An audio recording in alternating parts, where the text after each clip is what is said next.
19th century was a time of major innovations. New science was being used to address old problems.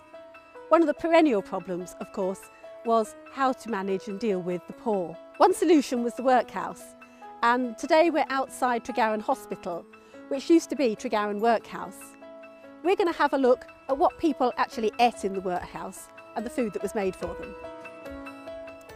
We're so lucky in Wales to have wonderful collections like these.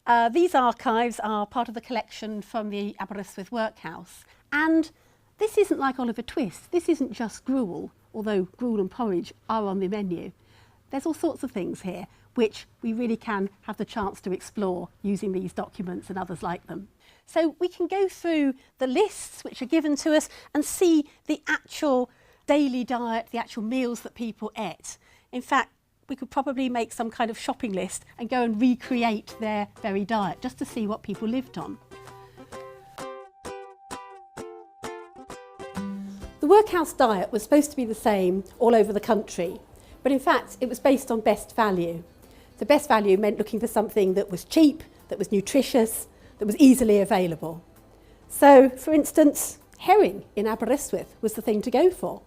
I wonder, could I have a few herring, please? Perhaps 3 or 4? Now, the dietary says that it's 1 herring per person per meal. But if there's a lot of people in the workhouse, that's an awful lot of herrings. And cooking that many herrings is a really big challenge. So, I'm afraid, after a while, the herring was just dropped. Cooking for the inmates of the workhouse meant catering on a big scale. Long, slow-cooked recipes, low-maintenance recipes were called for. So that might include a lot of soups and stews. I wonder, could I have some clods and stickings, please?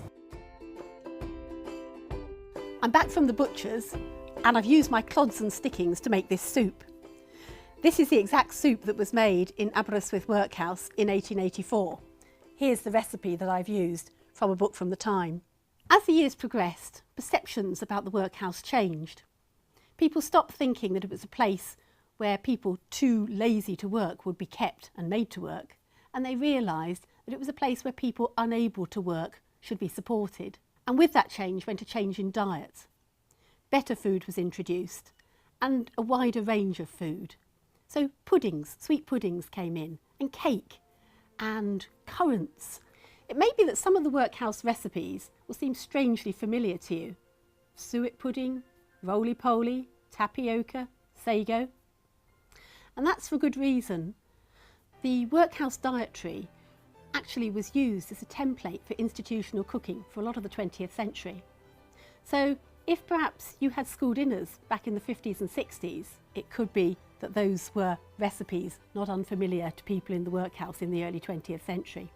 Now, of course, that was all quite a few years ago, but the past is a wonderful place to explore.